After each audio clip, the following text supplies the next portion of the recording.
If you've ever been the black sheep of the family, the one who tries and tries but can never quite measure up, then you know what it's like to live in a room where the air is just a little bit thinner. For 5 years, that was my life. My name is Sarah, and I married into the Beaumont family, a name that carried the weight of old money and the crushing expectation of a dynasty. To them, I was a pretty, polite, but ultimately defective piece of their collection. I was the barren wife. The woman who, month after month, year after year, failed to produce the one thing that mattered, a male heir to carry the Beaumont name into the next generation. They treated me with a kind of cold, delicate pity you'd reserve for a porcelain doll with a crack running through its face. I was something to be looked after, but ultimately a disappointment. Tonight is the annual Beaumont inheritance dinner. It's a grotesque ritual where my father-in-law, Theodore, gathers his clan in their cavernous mahogany-paneled dining room to speak of legacy, bloodlines, and the sacred duty of procreation. And tonight, I am 9 months pregnant. The swell of my belly is a planet beneath the dark silk of my maternity dress, a secret I have guarded with the ferocity of a dragon. They see me, of course. They see the change in my body, but they don't see it. In their minds, it's impossible. They've already written my story. So they attribute it to the polite fictions one uses for a woman's body, a bit of weight gain, perhaps a minor health issue I'm too embarrassed to mention. Their denial is a wall so thick, you could smash a car against it and not leave a scratch. What they don't know is that this child, this perfect, kicking, hiccuping little boy beneath my heart, is not mine to keep. I am an anonymous surrogate for a wealthy international couple. And the person who arranged it all, the person who came to me in secret, her eyes red-rimmed with desperation, was my sister-in-law, Eleanor. Eleanor, the family's golden daughter, who can't carry a child herself. Tonight, she plans to stand up and announce her miracle. She will claim this baby as her own, the long-awaited heir, and finally secure her place as the savior of the Beaumont line. But the contract I signed in a sterile lawyer's office 9 months ago is more than a financial agreement. It's a key, a weapon. It contains a little-known clause, an integrity clause, that gives me the power to detonate their perfectly constructed world. It gives me the right to reveal the truth. Tonight, I will let them have their drama. I will let them have their speeches and their toasts. And then I will show them that their precious legacy, the one they valued above all else, was always and only in the hands of the woman they had so carelessly cast aside. The air in the Beaumont dining room is always thick, heavy with the scent of beeswax, old paper, and unspoken resentments. It's an atmosphere you can taste. Tonight, it's practically suffocating. I sit beside my husband Marcus, who keeps patting my hand with a clammy, He thinks I'm just having another one of my sad spells, as his mother, Genevieve, so delicately calls them. Across the long, polished expanse of the table, shimmering with crystal and silver, Eleanor is glowing. She's wearing a triumphant shade of emerald green, a color that screams wealth and vitality. She catches my eye and gives me a tiny conspiratorial nod, a gesture of shared victory that makes my stomach turn. She thinks we are partners in this deception. She has no idea that our partnership ended the moment I realized the true nature of her ambition. Theodore, my father-in-law, stands at the head of the table. He's a man carved from granite and disapproval, with a voice that sounds like gravel being poured into a vault. He taps his wine glass with a silver knife, and the light, cheerful chatter of the extended family, cousins and uncles who only appear for these funereal celebrations of wealth, dies instantly. He clears his throat.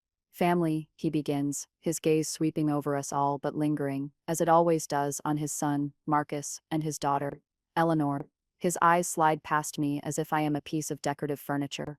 We gather once again to celebrate the foundation upon which this family was built. Strength, perseverance, and above all, continuity. He pauses for dramatic effect, letting the word hang in the air like a guillotine. Continuity. The Beaumont buzzword.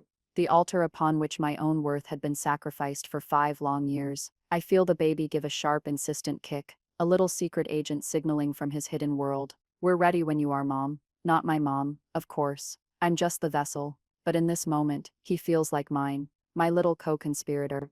Eleanor places a hand on her own, perfectly flat, stomach, a gesture of pure theater. She's preparing for her grand entrance onto the stage of motherhood. The timing is all planned. After Theodore's speech, after he bemoans the uncertain future of their line, she will rise, a vision in green, and deliver the news of her miracle. I can see the scene playing out in her smug, excited eyes, the gasps, the tears of joy from Genevieve, the proud, booming approval from Theodore, the final, triumphant checkmate against her brother Marcus in their lifelong game of sibling rivalry. And I am the pawn. The living, breathing, aching pawn in her game, but a pawn that can cross the board and become a queen. The weight in my handbag isn't just a phone and lipstick, it's a dossier. a slim file folder containing a copy of a contract, bank statements from a Swiss account, and a transcript of a phone call that could burn this entire family to the ground. It wasn't about revenge, not at first. But sitting here watching them play out this tired, cruel performance, I can feel the ice of my resolve hardening into something sharp, something that wants to see the shock on their faces when they realize the foundation of their great house isn't stone but sand, and the tide is coming in. As Theodore drones on about the responsibilities of a great name, I feel a wave of nausea that has nothing to do with the pregnancy. It's the suffocating pressure of the lie, the sheer audacity of what's about to happen. I murmur a quiet excuse to Marcus, something about the heat, and push my heavy chair back from the table. The silence that follows my movement is a judgment in itself. All eyes are on me, the defective wife, making a scene as usual. I can feel Genevieve's stare on my back, a pinprick of irritation. I walk as steadily as I can, my hand on the small of my back, and make my way toward the powder room down the hall. The moment the heavy oak door clicks shut behind me, the facade drops. I grip the edges of the cold marble sink, my knuckles white, and stare at my reflection in the ornate gilded mirror. My face is pale, my eyes wide with a mixture of terror and a strange, exhilarating clarity. "You can do this," I whisper to the woman in the mirror.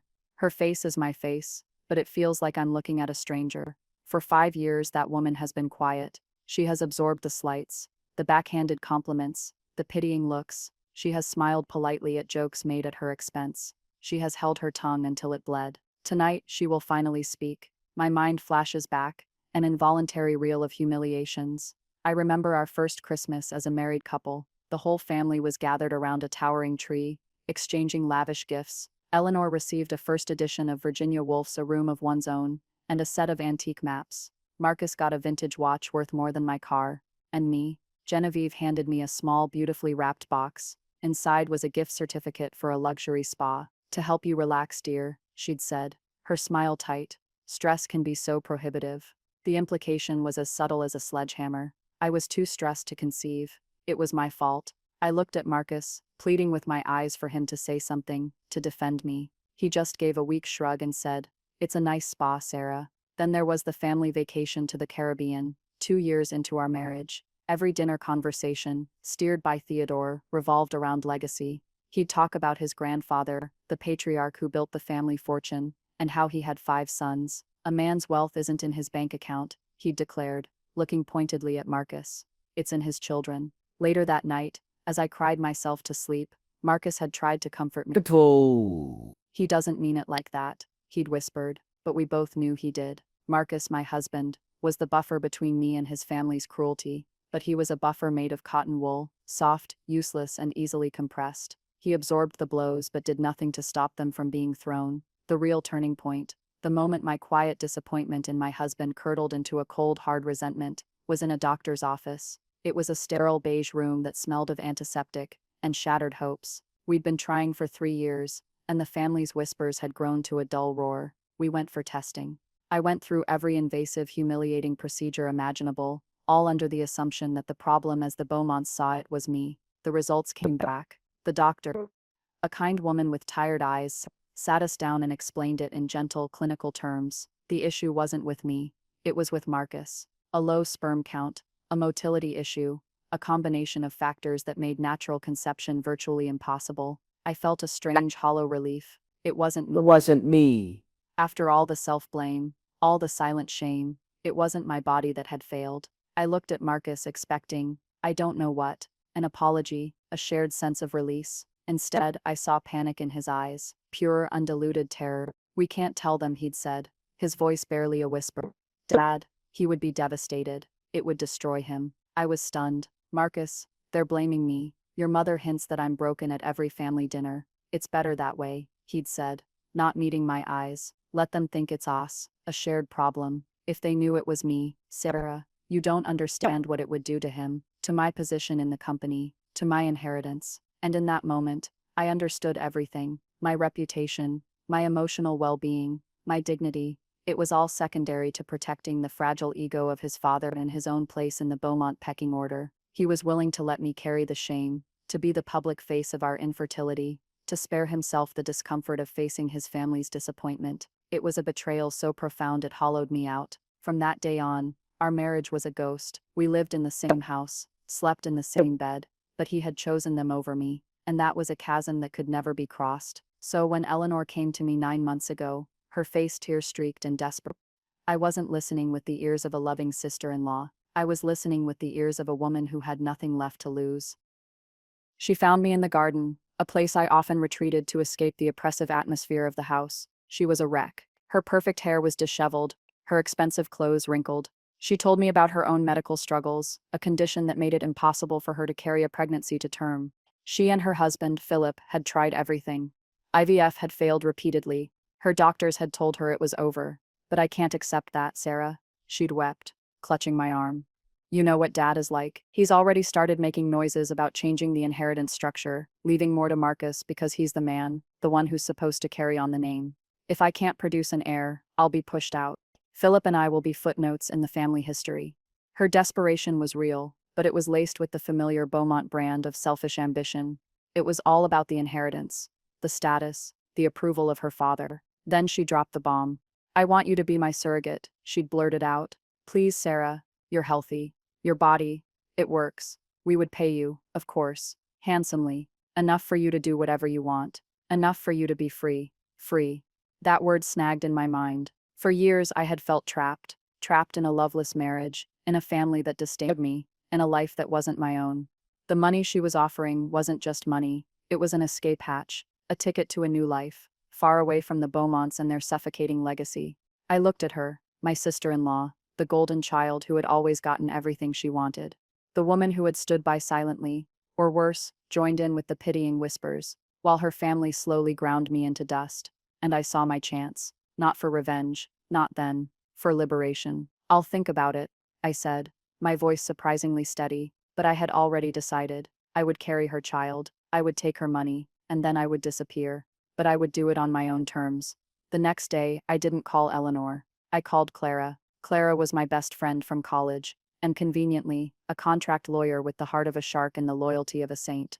We met at a noisy coffee shop downtown, a world away from the hushed tones of the Beaumont estate. I laid out the entire sordid story, Marcus's betrayal, the family's cruelty, and Eleanor's desperate, outrageous proposal. Clara listened patiently, her expression growing more thunderous with every detail. When I finished, she took a long sip of her latte and set the cup down with a sharp click. Absolutely not, Sarah, she said. These people are vipers. You get involved in this, you'll be bitten. This isn't a surrogacy agreement. It's a hostage negotiation. I know, I said, but she's offering $250,000, Clara. That's a new life. That's get on a plane and never look back. Money. Marcus would fight me on a divorce, tie me up in court for years. His family would make sure of it. But with this, I can just go. Clara studied my face, seeing the grim resolve there. She knew I wasn't asking for her permission. I was asking for her help. All right, she sighed, pulling a notepad from her bag. If you're going to walk into the snake pit, you're going to wear a suit of armor made of legally binding, ironclad clauses. We are going to build a contract so tight it squeaks. For the next 2 weeks, Clara and I worked like generals planning a campaign. We didn't just use the standard surrogacy template Eleanor's high-priced family lawyer sent over. We tore it apart and rebuilt it from the ground up. Clara was a genius. She thought of everything. First, the payment. The full $250,000 was to be transferred, not to me, but to a blind trust that Clara set up, and it had to be transferred before the embryo implantation procedure. Non-refundable. No matter what happened, miscarriage, a change of heart, anything, the money was mine. Eleanor's lawyer balked, but her desperation was greater than her caution. She agreed. Second, the anonymity. The contract stipulated that I was to be a completely anonymous surrogate. My identity would be sealed. This was Eleanor's primary demand. She wanted to create a seamless narrative, a story of a miracle pregnancy, with no loose ends. We agreed to this, but with a modification that was Clara's masterpiece. She called it the integrity clause. It was a beautiful piece of legal poetry. It stated that while my identity as the surrogate was to remain anonymous, this anonymity was contingent upon the intended parents, Eleanor and Philip, representing the circumstances of the child's birth, truthfully, and without malice. It specifically stated that if the intended parents were to publicly frame the birth in a way that perpetuates a falsehood, designed to cause emotional or reputational harm to any involved party, the anonymity clause would be rendered null and void. In plain English, if Eleanor tried to use this baby to publicly cement the lie of my barrenness and her miraculous fertility, I had the contractual right to tell the world the truth. It's legally creative, Clara had said with a grin. They'll see it as a standard reputation protection clause. They'll never imagine you'd actually use it. They underestimate you, Sarah. That's our biggest advantage. Eleanor's lawyer barely glanced at it. So focused was he on the financial and parental rights sections. He signed off. The contract was sealed. The money was transferred. The procedure was done. And just like that, I was pregnant with my sister-in-law's baby. For the first few months, the plan held. I feigned illness to explain my fatigue and morning sickness. I told Marcus I was having some hormonal issues, and he, in his usual self-absorbed way, accepted it without question. I avoided the family as much as possible. I was a ghost in my own life, counting down the days until the birth, until my escape. It was a clean, simple transaction. And then, about 4 months into the pregnancy, the transaction got messy. It was a stupid mistake on Eleanor's part. A moment of carelessness that changed everything. I had gone to her house to drop off some paperwork from the clinic. She was on a video call in her study, the door slightly ajar. She was speaking in fluent, rapid-fire German, a language I happened to know thanks to a mother who insisted on a well-rounded education. Herr Schmidt, everything is proceeding perfectly, she was saying, her tone brisk and businesslike.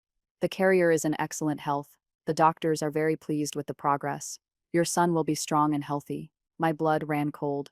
Herr Schmidt, your son? I pressed my ear to the door, my heart hammering against my ribs. The final transfer of funds will be due upon confirmation of the live birth, as we agreed. Eleanor continued. My fee is of course included in that final invoice. And yes, the American birth certificate will be expedited, and you will be listed as the parents. The carrier will have no contact and no rights. It will be a completely clean adoption for you and Frau Schmidt. I backed away from the door, a wave of dizziness washing over me. I felt like I had been punched in the gut. The baby. This baby wasn't for Eleanor. It was never for Eleanor. She wasn't the intended mother. She was a broker, a middleman. She was using my body to facilitate a private high-end adoption for a wealthy German couple, and taking a massive fee for her services. The entire story she had told me, her desperation for a child, her fears about the inheritance, her tears, it was all a lie, a performance designed to manipulate me. The truth was so much colder, so much more cynical. She wasn't trying to build a family. She was executing a business transaction. And the most disgusting part, she was still planning to use this transaction to fool her own family. She would pretend this baby was her, accept the congratulations and the restored status from her father, and then presumably the real parents, the Schmidts, would quietly take their son back to Europe, and Eleanor would invent some tragic story about a crib death or a kidnapping to explain the baby's disappearance. It was monstrous. In that moment, something inside me snapped. The quiet plan to take the money and run evaporated, replaced by a cold, burning rage. This was no longer about my escape. This was about justice. Eleanor wasn't just deceiving her family. She was perpetrating a massive fraud. She was using my body, my health, and my emotions as tools in her sociopathic little scheme. The pity I had felt for her, however small, curdled into contempt. It wasn't about revenge. Not really. It was about exposing a rot that went to the very core of the Beaumont family. They dealt in lies, and I was about to become the one person who told the truth. From that day forward, I was no longer a victim. I was an investigator. I called Clara and told her everything. The calm fury in her voice was a comfort. Okay, she said. The game has changed. So we changed the playbook. With Clara's guidance, I started gathering evidence. I used my knowledge of the house to my advantage. I knew Eleanor was careless with her password. A little bit of clever social engineering, pretending to need her laptop for a moment to check an email, got me into her files. And there it was, an entire folder dedicated to Project Schmidt. Emails with her Swiss lawyer. Scanned copies of her agreement with the Schmidts, where her brokerage fee was explicitly detailed, a staggering €500,000, on top of what they were paying for the surrogacy itself. She was making a fortune off this. I copied everything to a secure flash drive. Then I set a trap. I knew Eleanor was paranoid about me speaking to her parents. I called her, feigning a panic attack. Eleanor, I don't know if I can do this. I cried into the phone, making sure to use a recording app Clara had installed for me. Your mother looked at me so strangely today. I think she suspects something. Maybe I should just tell them the truth, that it's for you. It would be easier. As I'd hoped, she took the bait. Don't you dare, Sarah, she hissed, her voice dripping with venom. You will say nothing. You are the anonymous carrier. This is my baby, my miracle. You are just the incubator. You have no part in this other than what you were paid for. Do you understand me? Bingo. I had it. her own words confirming the entire deception. Clara was ecstatic. "We have her, Sarah," she'd said, a grim satisfaction in her voice. "We have her dead to rights. Now we just wait for the right moment to lower the boom." And the right moment, we both knew, was the inheritance dinner. The family's high holy day. The one night of the year when the themes of legacy, blood and heirs were not just subtext, but the screaming overt text. It was the perfect stage for the final act of this tragedy. So here I am, back from the powder room, my brief moment of panic replaced with a serene, almost out-of-body calm. I take my seat next to Marcus, who gives my arm a worried squeeze. "Are you all right?" he whispers. "I've never been better," I reply, and the honesty of it surprises even me. I look across the table at Eleanor, her face is flushed with excitement, her eyes sparkling with imminent victory. She's rehearsing her speech in her head, imagining the glory. She has no idea that she's not the director of this play. She's just the lead actress in a tragedy, and the curtain is about to fall. Theodore is winding down his long-winded toast. He raises his glass. "To the future of the Beaumont name," he says, his voice resonating with authority. "May it be long, and may it be strong." "To the future," the family murmurs in reply, a chorus of obedient voices. As they all take a sip of their obscenely expensive wine, I make my move. It's a quiet, simple gesture. I reach into my handbag and pull out 3 plain, cream-colored envelopes.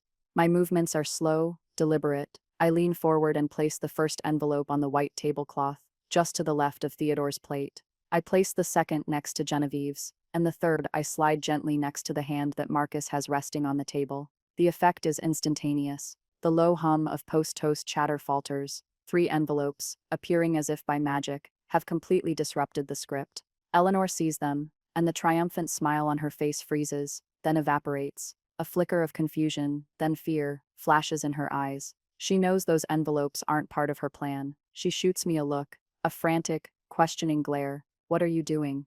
I give her nothing back, just a placid, unreadable stare. Marcus is the first to react. He looks at the envelope with his name on it in my neat, familiar script, then at me. "Sarah, what's this?" His voice is a confused murmur. "Just a little something I thought you should see," I say, my voice soft. He picks it up. The paper is thick, expensive. He slides a finger under the seal and pulls out the single sheet of paper inside. It's not a letter, it's a document, a copy of a wire transfer confirmation. He squints at it. I know what he's seeing. A transfer date from 9 months ago, an astronomical sum of money, and 2 names he doesn't recognize. Konrad and Anja Schmidt, originating from a bank in Zurich, Switzerland, deposited into a trust he has never heard of. His brow furrows in total incomprehension. He looks from the paper to my swollen belly, then back to the paper. The gears in his mind are turning, grinding, trying to connect 2 pieces of information that simply don't fit in his world. At the head of the table, Theodore has opened his envelope with a scowl,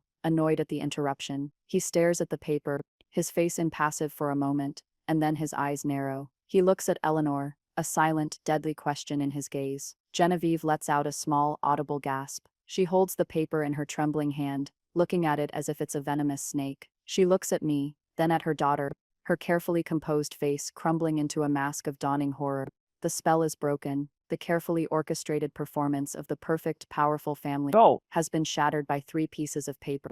The air, once thick with smug certainty, is now crackling with panic. Eleanor has gone completely white. She looks like a ghost in her emerald green dress. She opens her mouth to speak, but no sound comes out. She knows. She doesn't know how I know, but she knows that I know. The trap has been sprung. The silence in the room is a living thing. It's a physical pressure, pressing in on all of us. The cousins and uncles are looking back and forth, their expressions a mixture of confusion and a lurid, hungry curiosity. They can smell blood in the water.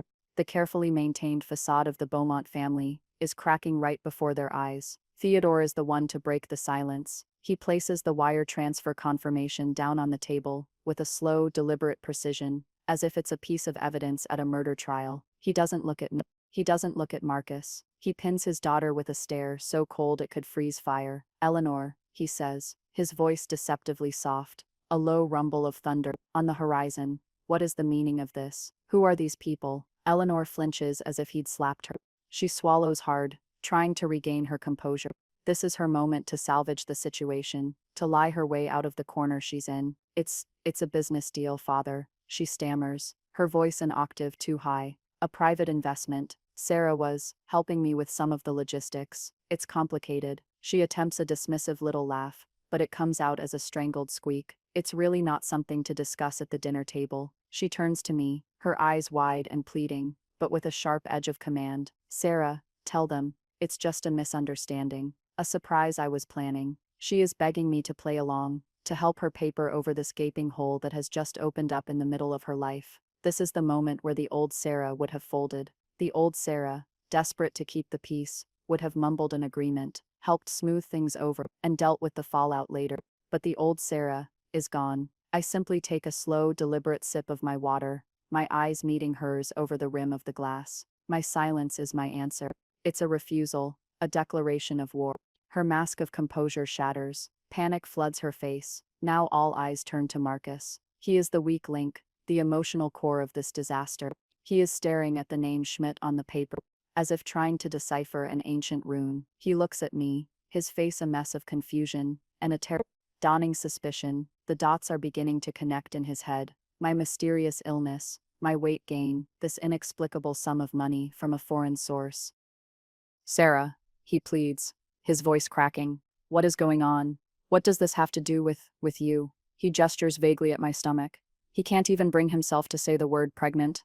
To admit that he has been so blind, so willfully ignorant for 9 months is a humiliation he cannot yet process. She's right, I say, my voice calm and even. It cuts through the panicked whispers like a knife. It is complicated.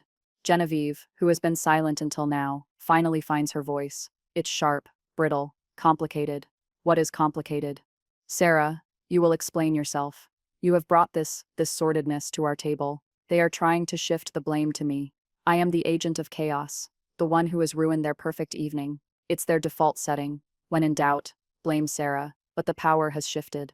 I am no longer the defendant in their courtroom. I am the judge. They are the ones squirming, desperate for an explanation that will make sense of their world again. I hold all the cards, and I let them sweat, let the silence stretch until it is unbearable. I watch Eleanor's desperate, darting glances. I watch Theodore's face harden into a mask of cold fury. I watch Marcus look as if his entire world is tilting off its axis. They built this prison of lies and expectations. I'm just holding the door open so they can see what's inside. The family unit, once a monolithic fortress, has fractured into individual terrified people. The exodus from their shared delusion has begun. Theodore has had enough. His patience, always a finite resource, snaps. He brings his fist down on the table, with a deafening crash. Crystal glasses jump, silver shutters, and Genevieve lets out a little scream. The room falls into a shocked, absolute silence. Enough, he roars, his face purple with rage. He points a trembling finger at his daughter. You, Eleanor, no more lies, no more evasions. You will tell me the truth. You will tell me the truth now. The force of his command breaks her. Eleanor's carefully constructed poise crumbles into dust. She dissolves into racking sobs, her shoulders heaving. It's a pathetic sight, but I feel no pity. This is the real Eleanor, stripped of her confidence and her schemes. A terrified child desperate for her father's approval.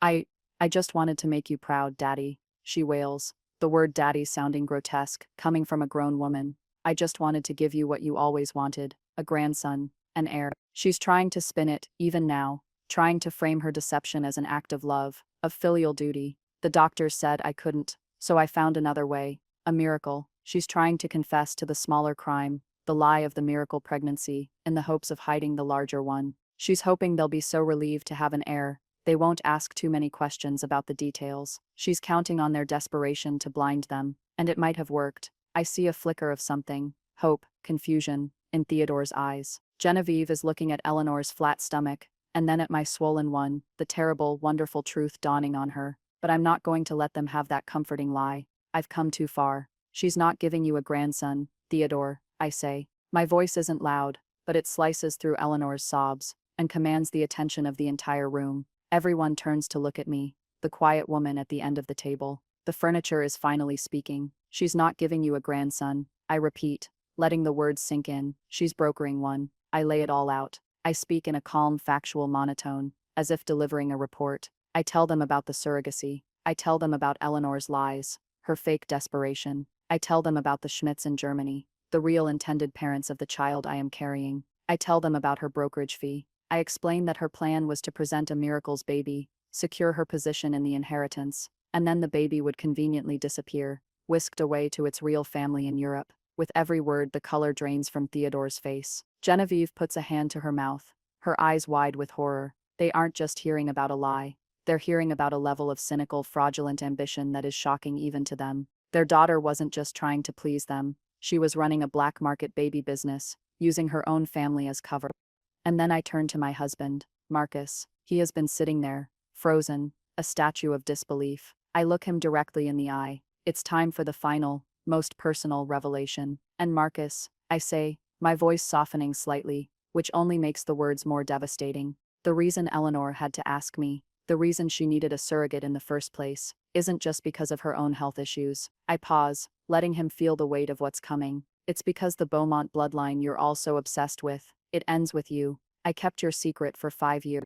I let them call me the Barren wife to protect your pride. I'm done protecting you. It's a direct hit, a torpedo to the heart of his identity. He flinches, his face contorting in a mask of pure agony and shame. The secret that he made me carry, the lie that defined our marriage and my position in this family, is now out in the open, laid bare on the polished surface of the dining room table for everyone to see. The room is utterly still. It is the silence of a tomb. The great Beaumont dynasty, a structure they believed was built of granite and steel, has just been revealed to be a house of cards, and I have just pulled out the bottom one. Their legacy isn't just in jeopardy, it's a fraud, a fantasy, a ghost. Theodore and Genevieve are staring at their children, their son the sterile end of their line, their daughter a common criminal. Everything they believed in, everything they built their lives around, has disintegrated into ash in the space of 5 minutes.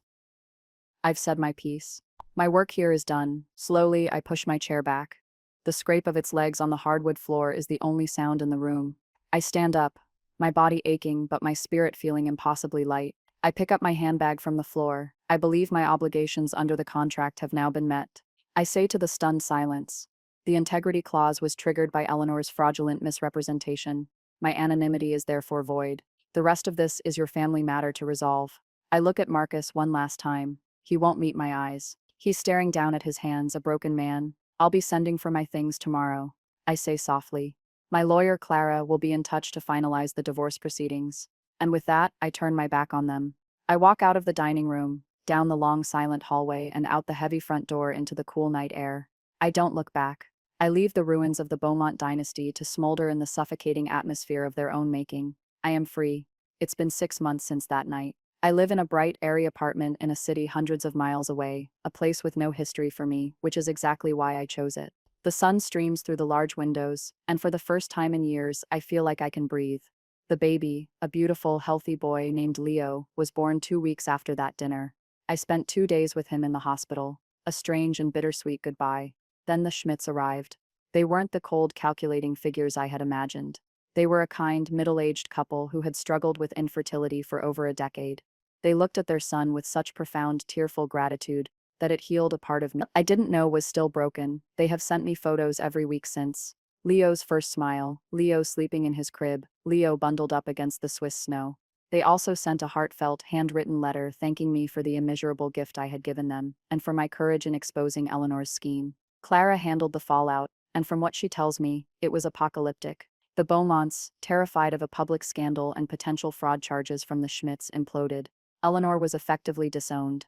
Theodore cut her off completely, and last I heard she was living in a small, rented apartment, her grand ambitions reduced to dust. Philip, her spineless husband, divorced her almost immediately.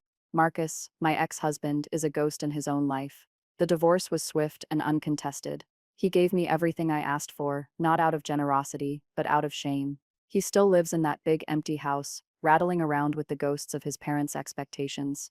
The inheritance, the great prize they were all fighting for, is apparently locked in a bitter legal stalemate between Theodore and his now warring children. The dynasty is dead. It died in that dining room, suffocated by its own hypocrisy. I did get my $250,000, but it's funny, the money feels like the least important part of my victory. It sits in a bank account, a symbol of my freedom, but the freedom itself is what I cherish. The freedom to wake up in the morning and not have my worth measured by my womb. The freedom to exist without the weight of someone else's judgment. The freedom to be simply Sarah. Looking back, the story was never really about a baby. It was about value. The Beaumonts tried to define my value based on what I could produce for them, a male heir to carry on their hollow name. They saw me as a means to an end, but in their arrogance, they made a fatal mistake. They underestimated the person they had discarded. They thought my silence was acceptance, that my endurance was weakness. They never imagined that the barren wife they pitied held the one thing they craved, their future in her hands, and that she would be the one to decide it was a future they didn't deserve. It wasn't about revenge until it was. But even then, it was more than that. It was about reclamation. I reclaimed my body, my dignity, and my story from people who believed they had the right to write it for me. Have you ever been made to feel small just so someone else could feel powerful? Have you ever had your value determined by people who wouldn't know real worth if it sat at their dinner table for 5 years? They built their castle on my silence, and they were shocked when I finally decided to speak, and the whole thing turned to sand. Sometimes the quietest person in the room isn't weak. They're just waiting, they're observing, they're learning, and they're holding all the cards. If you've ever had to fight to reclaim your own story from a toxic family or a bad situation, I would genuinely love to hear about it in the comments below. What would you have done if you were in my shoes? Is there a point where standing up for yourself, no matter the consequences, becomes the only option? Thank you for listening to my story, and please don't forget to like this video and subscribe for more stories about finding your strength and getting the justice you deserve.